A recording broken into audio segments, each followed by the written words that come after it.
can I get for you? I'll take a cheeseburger and fries and a Caesar salad, please. Dressing on the side. Do you need to write it down?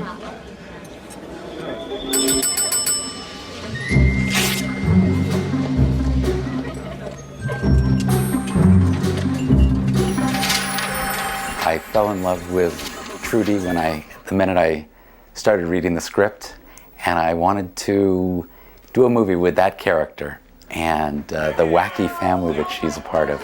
Trudy's a great character, you know, she's an artist, but she comes from this, you know, middle-class family that they just really hard on her. Her family's really hard on her, and her sister's always perfect, and her brother's perfect, and everyone's perfect, and she just can't get it right. And she has to bring someone home for the holidays because she will not disappoint her parents again. So she takes this gun and kidnaps this guy and comes up with a brilliant little plan. What the hell is that? It's a gun. Are you sure? Yeah, it's a gun. It was used to fight the British. Maybe you heard of a little thing called the Indian War of Independence, 1857? You're kidding, right? Move it! They're two people whose paths probably never would have crossed, and they probably never would have had an opportunity to get to know each other had she not kind of made it happen. And then they come to realize that they're a lot alike, and they both long for the same things. The first day we started filming with Melissa and Mario, we were in the car and she had kidnapped him and he was tied up and blindfolded.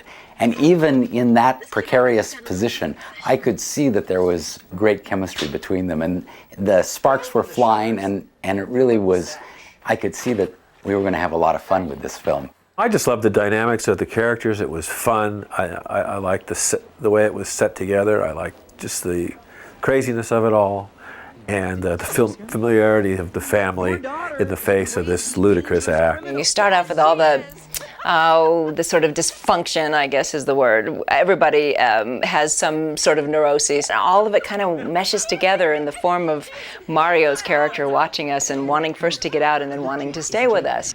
You look like a reasonable person. Listen to me, man. You may think your sister is normal, but she's not. Believe me, she is a psychopath. Tell me about it, huh? I think everyone can relate to this family. Everyone can relate to the holidays and the pressure of family and trying to impress and trying to get it right and trying to have expectations that maybe, you know, it doesn't live up to. The character of Trudy is sort of the one I think that the mother feels needs the most help because she's a little more lost in her mind. You know, the mom feels like she's not on the right track. And I understand that as a mother myself, but this character really goes a little too far. Are you trying to ruin Christmas? She and David, you know, they have this relationship where he can't stand her, but he starts to feel for her because of how her family picks on her. Families all have issues, and they all have some certain level of dysfunction, and that's just family dynamics. And it doesn't mean you shouldn't love them any less, or it doesn't mean that you're weird. It's just the way it is, and I don't care what family you're from, but everybody's got something going on, but that's what makes a family. It was actually snowing yesterday in this beautiful cabin. Looking outside, it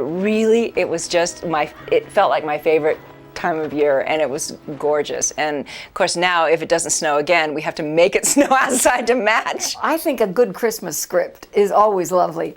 As a matter of fact, I made my debut in Dickens' Christmas Carol, the old MGM movie made in 1938. So I've always had a fondness for Christmas stories. Who doesn't love Christmas? But one of the great things that I think everybody loves about Christmas is you get to watch these cool Christmas movies like every year and over, and you don't get sick of them, and they all have great messages, and they're kind of timeless. So hopefully Holiday in Handcuffs will be one of those movies that you can watch year after year with your kids.